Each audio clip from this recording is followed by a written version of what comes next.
હું સિદ્ધિ કમાણી રોજ તમને અવનવી વાનગી બનાવતા શીખવું છું। જો તમને મારી વાનગી પસંદ આવતી હોય તો તમે મારી ચેનલને સબસ્ક્રાઇબ કરો, મારા વિડીયોને લાઈક કરો અને તમારા ગ્રુપમાં મારા વિડીયો જરૂરથી શેર કરો।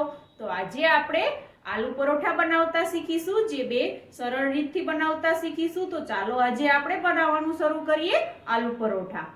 આલુ પરોઠા બનાવવા માટેના ઇન્ગ્રેડિયન્ટ્સ આપણે જોઈ લઈએ। મેં મોટી એક વાટકી ઘઉંનો રોટલીનો જે લોટ આવે છે તે લીધો છે। કપમાં માપ કરીએ તો 2 કપ થાય છે। 4 મીડિયમ સાઇઝના બટાકા બાફી અને છાલ ઉતારી અને લીધા છે। આ બટાકાને મેં 2 થી 3 કલાક પહેલા બાફેલા છે, એટલે આપણો મસાલો એકદમ મોઇસ્ચર ફ્રી બને એટલા માટે 1 કપ પાણી લીધું છે લોટ બાંધવા માટે।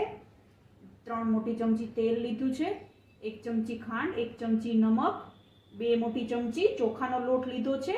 જે ચોખાનો લોટ એડ કરીને આપણે પરોઠાનો લોટ બાંધીએ તો ઉપરનું પડ છે તે એકદમ ક્રિસ્પી બને છે, એટલા માટે હું ચોખાનો લોટ એડ કરું છું। તમારે ના કરવો હોય તો તમે સ્કીપ પણ કરી શકો છો। 1 ચમચી નાની ચમચી હળદર લીધી છે, 1 મોટી ચમચી લાલ મરચું પાવડર, 2 મોટી ચમચી ઝીણી સમારેલી કોથમીર, 1 ચમચી અધકચરી વાટેલી વરિયાળી, ચપટી હિંગ, 1 ચમચી આખું જીરું, 1 મોટી ચમચી આદુ મરચાંની પેસ્ટ, 1 ચમચી તલ, 1 ચમચી ધાણા જીરું પાવડર, 1 ચમચી અધકચરા વાટેલા આખા ધાણા, 1 નાની ચમચી આમચૂર પાવડર, 5 થી 6 લીમડાના પત્તા અને 1 ચમચી ગરમ મસાલો લીધો છે। તો ચાલો આપણે બનાવવાનું શરૂ કરીએ આલુ પરોઠા।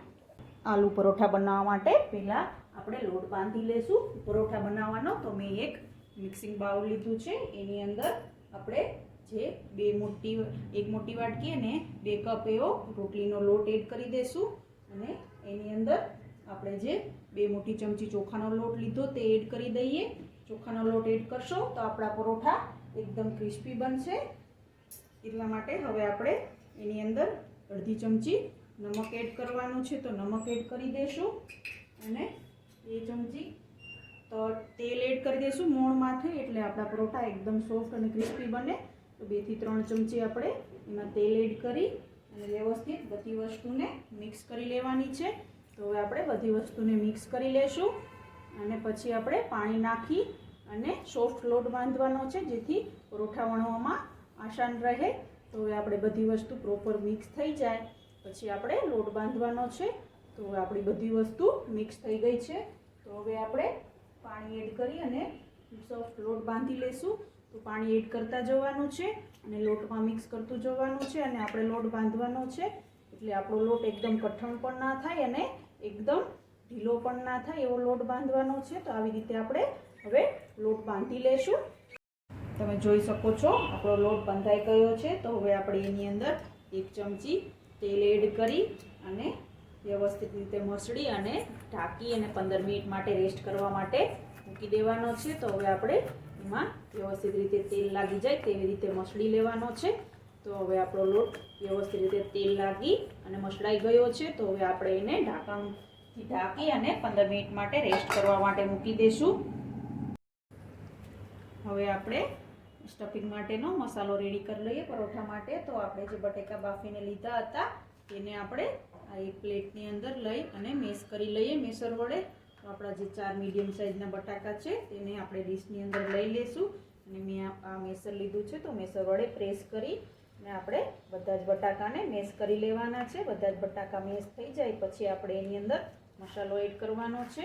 તમે જોઈ શકો છો આપણા બધા જ બટાકા મેશ થઈ અને સહેજ પણ મોઇસ્ચર નથી। જો તમે બટાકાને 2 થી 3 કલાક વહેલા બાફીને લેશો તો એમાં જે પાણીનો ભાગ હોય તે સુકાય અને મસ્ત બટાકા એકદમ કણીવાળા થઈ જાય છે, મસાલો એકદમ કણીવાળો બને છે। તમે બટાકા વહેલા બાફી લ્યો તો તમે જોઈ શકો છો આપણા બટાકા બધા જ મેશ થઈ ગયા છે। તો હવે આપણે એની અંદર મસાલો એડ કરી દઈશું। તો આપણે હવે એની અંદર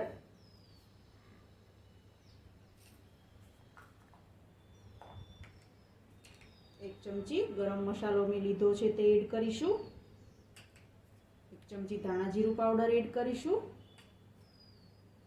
આખા ધાણા અધકચરા વાટેલા જે લીધા છે તે એડ કરીશું, આમચૂર પાવડર 1 ચમચી એડ કરીશું, અધકચરી વાટેલી વરિયાળી છે 1 ચમચી તે એડ કરીશું, 1 ચમચી તલ એડ કરીશું, 1 ચમચી લાલ મરચું પાવડર લીધું છે તે એડ કરીશું અને આપણે ખાંડ એડ કરીશું 1 ચમચી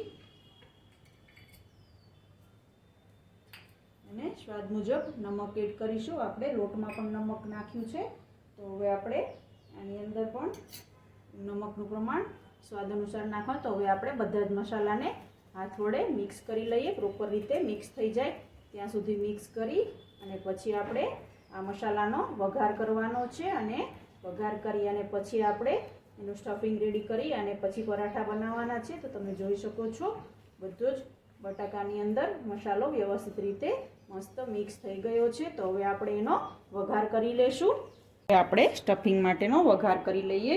તો એના માટે મેં એક પેન ગરમ કરવા માટે મૂકી છે। પેનની અંદર આપણે 2 ચમચી તેલ એડ કરીશું। તેલ ગરમ થાય એટલે આપણે એની અંદર જીરું અને મીઠા લીમડાના પત્તા અને હિંગ નાખી અને વઘાર કરવાનો છે। તો હવે આપણે તેલ ગરમ થાય પછી આપણે વઘાર કરી લઈશું। આપણું તેલ ગરમ થઈ ગયું છે તો આપણે હવે તેલની અંદર 1 ચમચી આખું જીરું એડ કરી દઈશું અને જીરું સંતળાઈ જાય પછી આપણે એની અંદર મીઠા લીમડાના પત્તા એના ઝીણા ટુકડા કરીને એડ કરવાના છે જેથી આપણે પરોઠાના સ્ટફિંગમાં પરોઠા વણતી વખતે બહાર ન નીકળે એટલા માટે આપણે મીઠા લીમડાના ઝીણા ટુકડા કરી અને એને એડ કરી દઈએ। ચપટી હિંગ મેં લીધી છે તે એડ કરી દઈએ।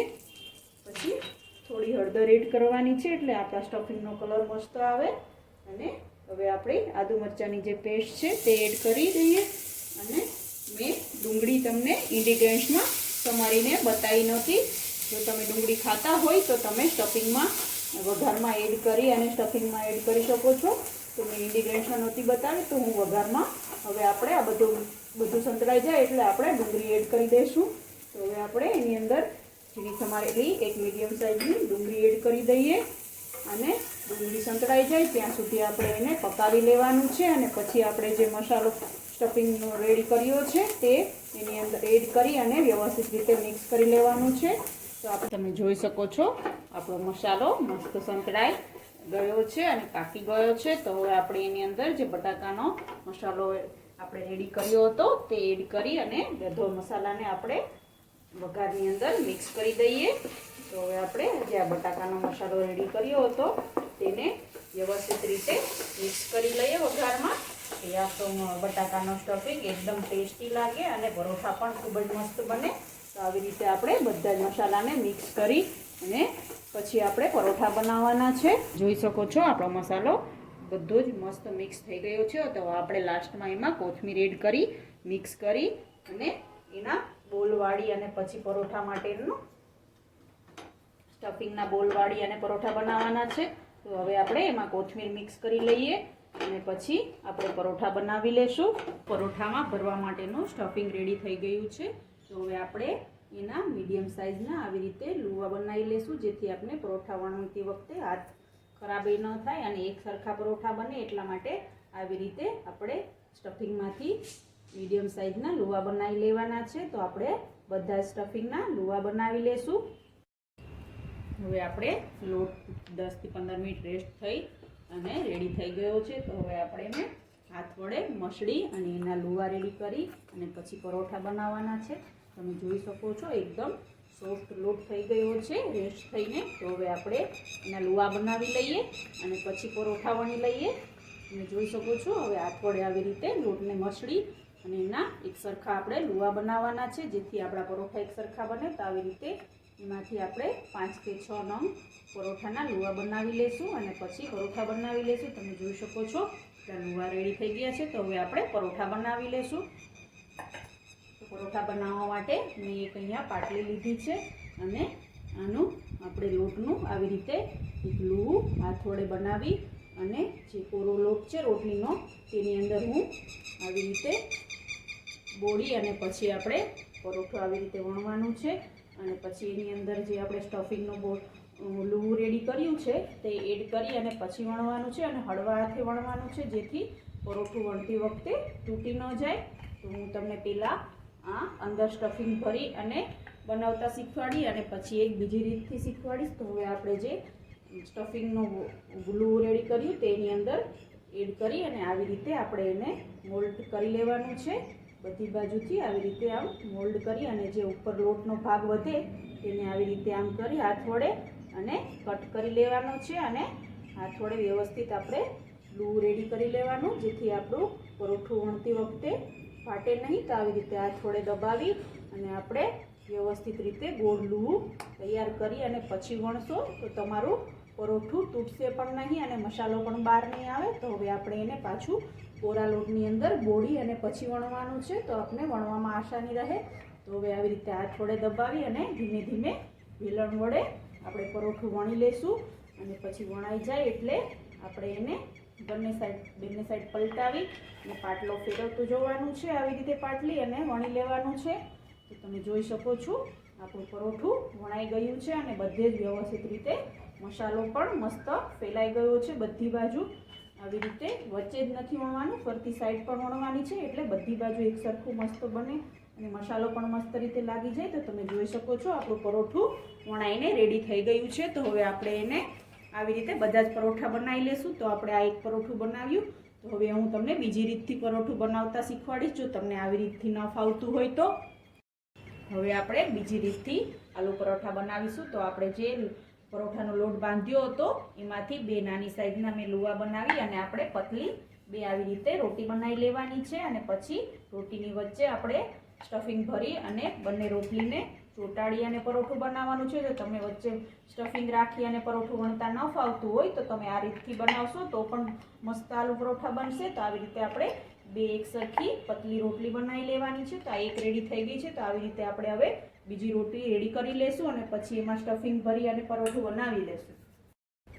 તમે જોઈ શકો છો આપણી બંને રોટલી વણાઈ ગઈ છે. તો હવે જે આપણે સ્ટફિંગ છે તેને આવી રીતે હાથ વડે રોટલીની અંદર ફેલાવી દેવાનું છે. બધે જ આવી જાય એવી રીતે હાથ વડે ફેલાવી અને પછી આપણે એની અંદર ઉપર રોટલી લગાવી અને પછી ફરતી સાઈડ આપણે દબાવી દઈશું, એટલે આપણું સ્ટફિંગ પણ બહાર નહીં નીકળે અને પરોઠું પણ મસ્ત બનશે. તો આવી રીતે આપણે બધું સ્ટફિંગ રોટલીની અંદર લગાવી અને હવે આપણે એને ઉપર બીજી જે પતલી બનાવી હતી મેં રોટલી તે લગાવી અને વ્યવસ્થિત રીતે એને ચીપકાવવાની છે. તો હવે આપણે આ બીજી રોટલી એની ઉપર પાથરી દઈશું આમ અને આંગળી વડે ફરતી સાઈડ એની દબાવી દઈશું, જેથી શેકતી વખતે એનું સ્ટફિંગ બહાર ના નીકળે.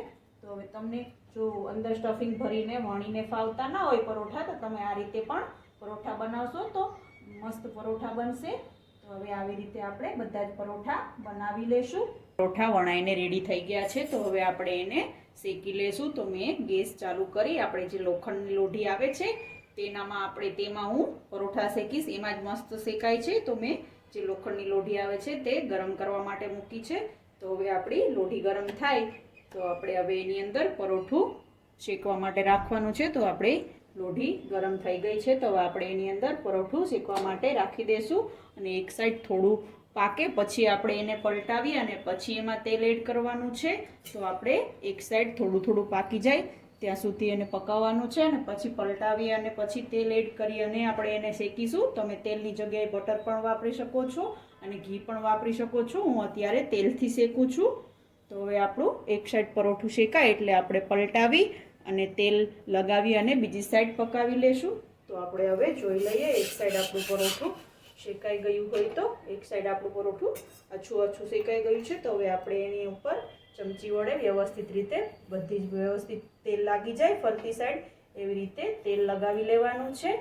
તો હવે એક સાઈડ તેલ લાગી જાય એટલે આપણે બીજી સાઈડ થોડું પાકે એટલે એને ફેરવી અને પછી બીજી સાઈડ પણ તેલ લગાવી લઈએ. એક સાઈડ પાકી ગયું છે. તો હવે આપણે એને પલટાવી અને બીજી સાઈડ તેલ લગાવી લઈએ ચમચી વડે. તમે જોઈ શકો છો આપણું પરોઠું મસ્ત ફૂલી અને પાકી રહ્યું છે.